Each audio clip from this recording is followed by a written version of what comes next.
मिलता है। Villain saga की यही स्टोरी, यही कहानी भाई ये तुम्हें सिखाती है कि भाई पावरफुल बनो। एक बार उसे प्रॉपर अशांति फैलानी पड़ेगी। बाकी विलेन सागा भाई हर एक पर्सन को देखना चाहिए। जाती है कि एक्चुअल में प्यार क्या है, जहाँ पर इंसान जब मर जाता है तब वो प्यार का मतलब। तुम्हें पता ही होगा कि अपने इंसानों के पास भाई इच्छाओं का भंडार रहता है, और वो इच्छाओं का भंडार अगर मान लो सीमित करके सिर्फ एक कर दिया जाए तो भाई वो अपनी लाइफ को आगे तक नहीं जी पाएंगे। क्योंकि भाई इच्छाएं ऐसी होती है जो इंसान को भाई जीने के लिए मोटिव देती है। साथ में वो इच्छाओं को प्राप्ति के लिए भाई इंसान बहुत स्ट्रगल मेहनत करता है, और भाई जैसी एक इच्छा पूरी होती है फिर वो दूसरी लेकर तैयार रहता है। अगर मान लो कि इंसान की सिर्फ एक ही इच्छा हो तो उसकी लाइफ भाई एकदम अपने थॉरफिन कैरेक्टर जो कि विलेन सागा का है उसकी तरह हाल हो जाएगा। क्योंकि भाई फिर उसे किसी बात का डर नहीं रहेगा कि भाई जिंदगी अगर खत्म हो जाए तो कोई गम नहीं है। क्योंकि भाई थॉरफिन के पास जब एक ही मोटिव अपनी लाइफ को लेकर था, बदला, और बदलापन भाई खोखलापन इंसान को कर देता है, खोखला कर देता है। और विलेन सागा में हमने यही देखा कि किस तरह जब थॉरफिन भाई उसके सामने उसके फादर को जब मारा गया छल से, भाई उसके अंदर बदला का भाई भावना जगी, और भाई वो बदले के लिए भाई किस हद तक गया, और किस हद तक जाने के बाद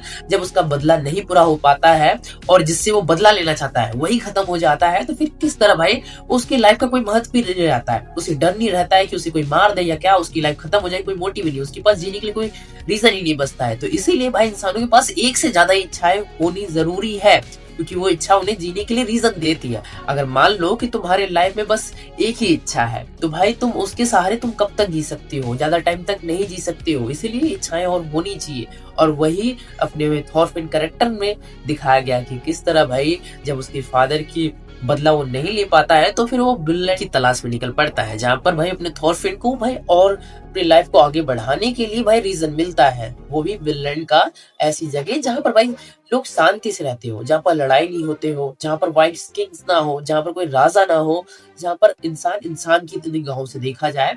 थॉरफिन ऐसी जगह की तलाश में निकल पड़ता है जो कि उसकी लाइफ को एक और गोल्स मिलता है, और उसकी लाइफ को आगे बढ़ाने के लिए। अगर मान लो अगर थॉरफिन को भाई ये गोल नहीं मिलता तो मे भी भाई वो आज भी वैसा का भी ऐसा ही रहता, एक जगह अटका हुआ रहता। जहाँ पर भाई हमने देखा है कि जब तक भाई उसे विनलैंड का ये गोल, दूसरी इच्छा जब तक नहीं मिलती तो एक जगह वो स्टक पड़ा रहता है, और साथ में वो उसको पछतावा भी रहता है कि जितने लोगों को भाई अपने बदले को पूरा करने के लिए उसने इतने लोगों को बलि चढ़ाई, वो लोग भाई इनोसेंट थे।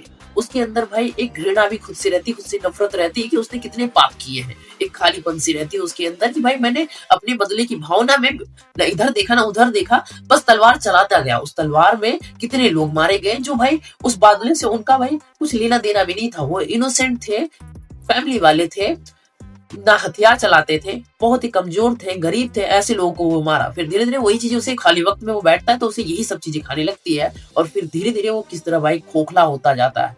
फिर वो तो सही बनाओ कि भाई उसे रीजन मिलता है लाइफ को आगे जीने के लिए। जहां पर भाई अब मैं अपने विलेन सागा एनिमे को लेकर भाई इसकी स्टोरी बताता हूँ कि भाई विलेन सागा की एक्चुअल कहानी है क्या। जहाँ पर मैं तुम्हें बता दूं, विलेन सागा भाई बदले के ऊपर और लाइफ को मोरल ऑफ द स्टोरी सिखाने की कोशिश है कि लाइफ को कैसे जिया जाता है और क्या गलतियां नहीं करना है और क्या तुम्हें अचीवमेंट करना है, जिसकी वजह से तुम इस लाइफ में, इस सोसाइटी में बहुत इजीली सर्वाइव कर जाओगे, बाकी लोगों के शिकार नहीं होंगे। जहाँ पर सबसे पहले ये तुम्हें सिखाती है प्यार जैसी चीजें, और साथ में ये तुम्हें सिखाती है कि भाई कि तुम्हें पावरफुल बनना चाहिए। अगर पावरफुल नहीं रहोगे तो भाई तुम्हारे साथ क्या होगा। जैसा भाई वाइकिंग्स जो कि भाई अपने विलेन सागा के सबसे पावरफुल वॉरियर्स दिखाए गए हैं, और भाई वो पावरफुल होने की वजह से जब भी किसी गांव पे या फिर किसी देश को जीतते हैं तो उस देश में रहने वाले वासियों को भाई किस तरह ट्रीट करते हैं वो भी दिखाया गया है। कि जहाँ पर वो वॉरियर जब भी उस किसी देश को जीतते हैं तो करते क्या है कि भाई उस जगह पे जाते हैं, लूटपाट मचाते हैं, और वहां के नागरिकों को भाई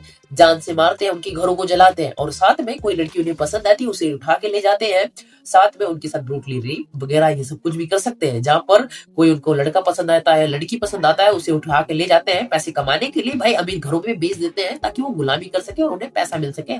ऐसा हमारे वाइकिंग्स की स्टोरी इसमें दिखाई गई है, जहाँ पर पूरी पावर की चीजें दिखाई गई कि वो पावरफुल है, वो तलवार चलाते हैं, और तलवार के नोक पे भाई वाइकिंग्स एक भाई गांव को, एक शहर को, एक राज्य को किस तरह डिस्ट्रॉय कर देते हैं, और साथ में अपने तलवार की नोक पे भाई किस तरह किसी इंसान को भाई गुलाम बना सकते हैं और भाई मार सकते हैं, ये भी दिखाती है। ये सिर्फ तलवार की पावर है, और भाई चीजें आज भी चेंज नहीं हुई है। 2025 में हम जी रहे हैं, जहाँ पर तुम जानते हो कि एक अमीर गलती करता है और भाई ना गलती करे तो उसके साथ कैसा ट्रीटमेंट की जाती है, और वहीं पर एक गरीब जब गलती या फिर ना भी गलती करे तो उसके साथ कैसे ट्रीट करती है अपने पब्लिक साथ में। तो भाई ये तुम्हें सिखाती है कि भाई पावरफुल बनो, किसी तरह भी बनो, बस बनो पावरफुल, जिसकी वजह से तुम इस समाज में इजीली सरवाइव कर जाओगे। समाज में रहना अच्छे तरीके से, एक सुख भरी जिंदगी चाहते हो तो भाई तुम्हें पावरफुल बनना जरूरी है। ये चीजें सिखाती है, और ये भी सिखाती है कि भाई लालच जैसे चीजों में कभी ना पड़ो, और साथ में बदले जैसी भावनाओं में भी बिल्कुल ना पड़ो, क्योंकि भाई ये इंसान को खोखला कर देती है। ये भी विनलैंड सागा तुम्हें दिखाती है, जहाँ पर भाई अपने विनलैंड सागा की कहानी भाई अपने 11वीं सदी के यूरोप में सेट है, खासकर वाइकिंग्स के टाइम के ऊपर, जहाँ पर भाई हमें क्या देखने को मिलता है कि इंग्लैंड और भाई अपने डेनमार्क को भाई अपने राजतंत्र को लेकर भाई खूनी संघर्ष चलता हुआ दिखाया गया, और किस तरह उसी खूनी संघर्ष में अपना थॉरफिन अपने फादर को खो देता है, जिसकी वजह से भाई वो बदले की रास्ते पे चल पड़ता है, और उसे वो बदले की रास्ते भाई किस तरह एक खालीपन वाले रास्ते पे लेके जाता है, उसे खोखला कर देता है। जहाँ पर भाई होता कुछ ऐसा है कि थॉरफिन भाई अपने फादर को अपने सामने ही मरते देखता है, जहाँ पर वो क्या देखता है कि एस्केलार्ड, क्योंकि भाई यार अब उसके फादर को छल से मारता है, जहाँ पर उसका फादर एस्केलार्ड को पहले ही हरा चुका था, बट उसे छल से मार देता है, और इसे वो बात बर्दाश्त नहीं होती है कि भाई उसका फादर, जो कि जोम्स वाइकिंग्स का सबसे महान वॉरियर माना जाता है, लोग उसके नाम से कपकपा जाते हैं, जहाँ पर मेरा फादर थॉर्स, जो कि भाई आराम से भाई 300 या 400 लोगों को बहुत आसानी से मेरा फादर मार देता है, जब उसे देखता है कि उसे असहाय बना के छल रूप से जब मारा जाता है तो उसके अंदर बदले की भावना जगती है, और बदले की भावना जगने की वजह से भाई वो अपने बदले के अभाव में आकर वो कितने सारे इनोसेंट लोगों को भाई मारता है एस्केलार्ड के कहने पे, जहाँ पर वो सिर्फ एस्केलार्ड से एक अच्छा battle, hand to hand battle चाहता था, जहाँ पर वो एस्केलार्ड को भाई मार के ईमानदारी से अपने फादर का बदला लेना चाहता है, जहाँ पर एट द एंड उसके साथ होता कुछ ऐसा है। सीजन 1 में स्पॉइलर अलर्ट, एस्केलार्ड भाई अपने कर्नोट राजा के हाथों मारा जाता है, जहाँ पर जिस इंसान को वो खुद मारना चाहता था उसे अपने आंखों के सामने मरते हुए देखता है, और वो अपने बदले को पूरा नहीं कर पाता है, जिसकी वजह से भाई वो एकदम से टूट सा जाता है कि भाई मैं बदले के पीछे कितने सारे लोगों का खून बहाया, और भाई मुझे एट द एंड वो बदला भी मैं नहीं ले पाया, और इसी की वजह से वो खोखला हो जाता है। जहां पर सीजन 1 में यही सब चीजें दिखाई गई है, जहां पर सीजन 2 में फिर किस तरह हमारा थॉरफिन कैरेक्टर है, जो कि अपने बदले को पूरा ना करने की वजह से कितना टूटा पड़ा है,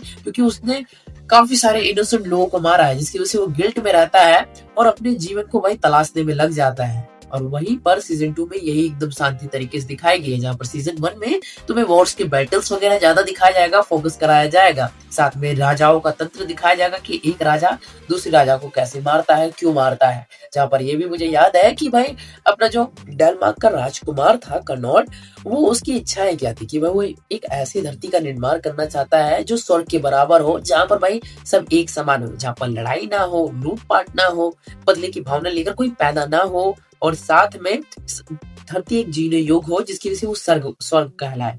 और भाई बट उसके लिए वो क्या करने की कोशिश करता है, जहां पर वो सोचता है कि अपने फादर को अगर मैंने रास्ते से हटा दिया, अगर डेनमार्क पे उसका कंट्रोल हुआ, और साथ में इंग्लैंड पे अगर अपने राजकुमार कनॉट का अगर कंट्रोल आ गया, तो भाई वो जो स्वर्ग जैसा भाई पृथ्वी को बनाना चाहता है तो उसे वो पूरा कर सकता है। बट वो कितनी बड़ी गलतफहमी में रहता है, जहां पर वो उसके पास भाई अपने पूरे यूरोप पे भाई उसका शासन हो जाता है, इंग्लैंड पे और साथ में डेनमार्क, दोनों जगह पे उसके शासन होने के बाद वो किस तरह फेल्ड हो जाता है। जहां पर हमें क्या देखने को मिलता है कि भाई जो लोग अपने अशांति के ख्याल से लोग हैं, तो भाई वो कभी भी शांति जैसी चीजों को भाई अपनाएंगे नहीं, और ऐसा अपने राजकुमार कनॉट को करना पॉसिबल नहीं था, और वो इन चीजों में फेल हो जाता है। अगर मान लो कि भाई अपना राजकुमार कनॉट शांति जैसी जगह बनाना चाहता है, स्वर्ग बनाना चाहता है पृथ्वी, तो उसके लिए भाई एक बार उसे प्रॉपर अशांति फैलानी पड़ेगी, जिसमें भाई जितने भी वॉरियर्स होते हैं जो वॉर को प्रेफर करते हैं,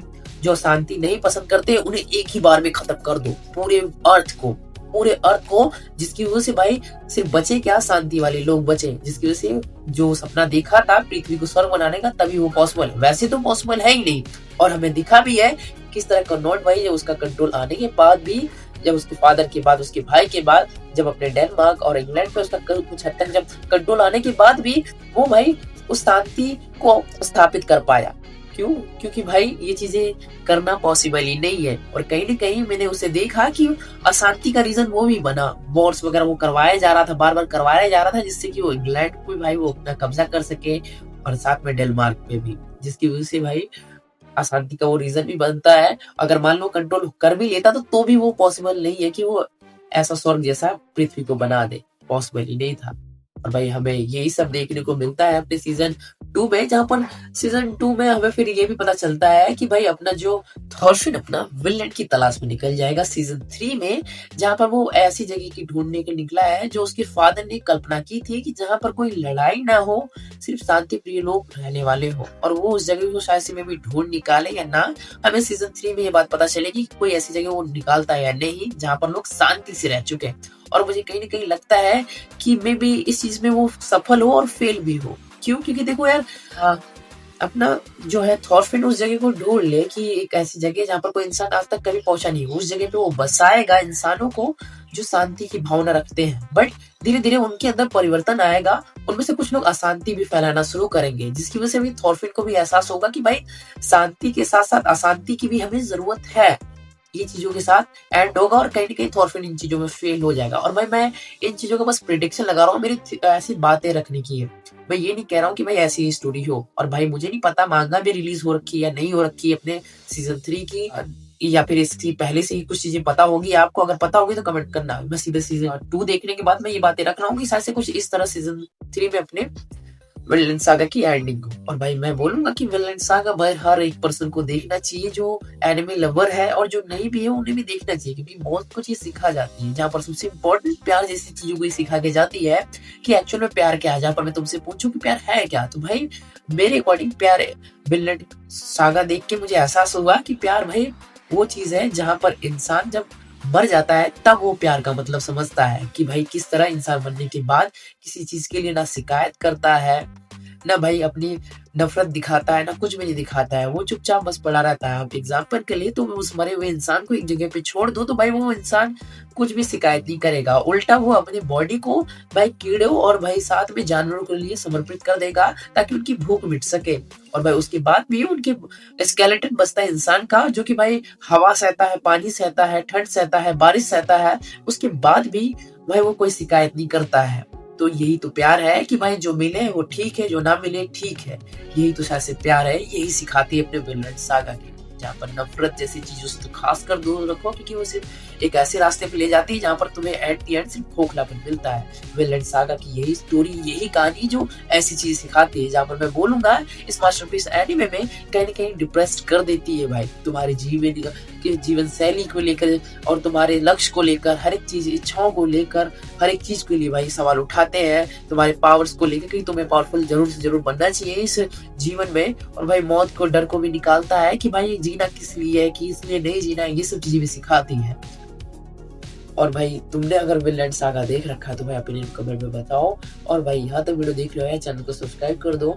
और भाई प्लीज यार विनलैंड सागा के रिगार्डिंग अपने ओपिनियन कमेंट में बताओ भाई कि तुम विनलैंड सागा देख के तुम्हें कैसा फील हुआ था, कैसा नहीं, प्लीज मुझे मैं बताऊं मैं। और भाई अगर मान लो विनलैंड सागा की भाई सीजन 2 की अगर आगे की मांगा होगा निकली है तो भाई प्लीज मुझे वो भी कमेंट में बताओ यार, मुझे पढ़ना, मुझे जानना आगे की स्टोरी। और भाई मैं स्पेशली वेट कर रहा हूँ विनलैंड सागा सीजन 3 का, जहाँ पर मेरे को कुछ सुनने में ऐसा आया है कि सीजन 3 भाई इसका भाई अपने 2026 में आ सकती है। अब देखते हैं कितना सही है कितना नहीं। जहाँ पर भाई विनलैंड सागा की अब मैं थोड़ी सी कुछ बुराई करूंगा। देखो मैंने बोला ये मास्टरपीस है भाई, है मास्टरपीस, बट भाई इसकी एक चीज मेरे को बुराई लगी है, वो है एनिमेशन को लेकर। सीजन 1 की एनिमेशन काफी एपिक है, काफी अच्छी है, बट सीजन 2 की एनिमेशन कंपेयर करें सीजन 1 से तो भाई वो थोड़ी सी मेरे को बकवास लगी। क्यों? क्योंकि मैंने देखा कुछ ऐसे मोमेंट है, कुछ ऐसी जगह है जहाँ पर भाई थॉरफिन का बॉडी हो गया, उसके बाल वगैरह हो गए ना, क्योंकि 3D एलिमेंट्स का यूज करके बनाया गया है विद 2D एनिमेट, जो कि अच्छी नहीं है, अच्छी स्मूथनेस नहीं है, जिसकी वजह से वो एनिमेशन में फीके लगते हैं।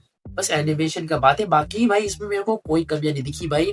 मैं तो बस बोलूंगा कि भाई उल्टा इसे देखो भाई, जो नहीं भी देखा उन्हें भी बताओ विनलैंड सागा के बारे में, और जो एनिमे नहीं देखते हैं तो उन्हें भी मैं बोलूंगा कि भाई रिक्वेस्ट करके उन लोगों को दिखाओ ये क्या है, ये क्या चीज है भाई। इसे देख लिया तो भाई तुम्हें अपनी लाइफ का सबसे गोल, मोटिव, हर एक चीज का जवाब मिल जाए, तुम्हारे जीवन जीने की स्टाइल चेंज हो जाए और तुम्हें अपने लाइफ का एक मोटिव भी मिल जाए। विनलैंड सागा ऐसी है भाई, जहाँ पर इसे लोग डिप्रेस्ड और रेटिंग की सबसे हाईएस्ट एनिमे ये है और साथ में भाई ये डिप्रेस्ड एनिमे है। एकदम सही बोलते हैं, वो कुछ भी गलत नहीं बोलते, है ऐसी भाई और मुझे देख के वही मज़ा मिला है।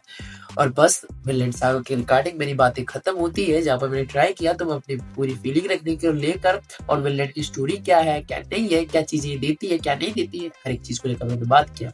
अपने प्लीज़ कमेंट में। मैं मिलता हूँ नए वीडियो में किसी नए टॉपिक के साथ। Bye bye, take care.